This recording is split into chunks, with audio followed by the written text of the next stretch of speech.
Hello అందరికీ welcome back to our Goa short series day 1 of 4. Day 1 మేము first morning రిసార్ట్లో breakfast చేసుకొని బయలుదేరాం అనమాట బీచ్కి. ఇది చూస్తున్నారు కదా, జస్ట్ రిసార్ట్ బయటికి రాగానే ఇది మా వ్యూ అనమాట. అట్లా 1 మినిట్ నడుచుకుంటూ వెళ్తే మనకి బీచ్ వచ్చేస్తుంది. ఇది కాలంగూట్ బీచ్ ఇన్ గోవా, నార్త్ గోవాలో స్టే. ఇక్కడ నుంచి ఒక 10 మినిట్స్ అట్లా బీచ్లో వాక్ చేసుకుంటూ వెళ్తే మనకి బాగా బీచ్ వచ్చేస్తుంది. సో అన్నీ పక్కపక్కనే ఉంటాయి major spots in north Goa. So కాలంగూట్లో నాకు ఈ రిసార్ట్ పర్సనల్ చాలా నచ్చింది అండ్ బీచ్ సైడ్ ఉంది, బడ్జెట్ ఫ్రెండ్లీ కూడా ఉంది అని చెప్పి ఇక్కడ బుక్ చేసాము.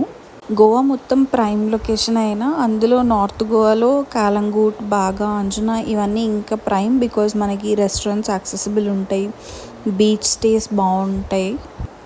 సో డే 1 పొద్దునే అలా బీచ్కి వెళ్ళిపోయి ఎంజాయ్ చేసేసాం అనమాట. ఒక 2-3 అవర్స్ హాయిగా బీచ్లో స్పెండ్ చేసి మళ్ళీ రిసార్ట్కి వెళ్ళాం.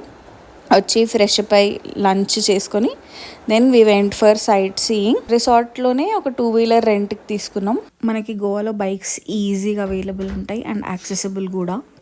మన ఫస్ట్ సైట్ సీయింగ్ స్పాట్కి వచ్చేసాం, సింకరిమ్ ఫోర్ట్. ఇది మనకి క్యాండోలిమ్ బీచ్ సైడ్ ఉంది. ఈ ప్లేస్ వచ్చేసి మనం ఉంటున్న కాలంగూట్ బీచ్ నుంచి జస్ట్ 5 కిలోమీటర్స్ అవే, ఒక 20 మినిట్స్ లోపల వచ్చేస్తాం. అండ్ ఇక్కడ నుంచి ఇంకో 3 కిలోమీటర్స్ ముందుకు వెళ్తే అగ్వాడా ఫోర్ట్ ఉంటుంది. చూస్తున్నారు కదా వ్యూ ఎంత బ్యూటిఫుల్ ఉందో. మేము ఆల్రెడీ బీచ్కి వెళ్ళొచ్చాం కాబట్టి మళ్ళీ బీచ్కి వెళ్ళలేదు. ఇక్కడ చూసుకొని ఇంకో సైట్ సీయింగ్ లొకేషన్కి వెళ్ళాము.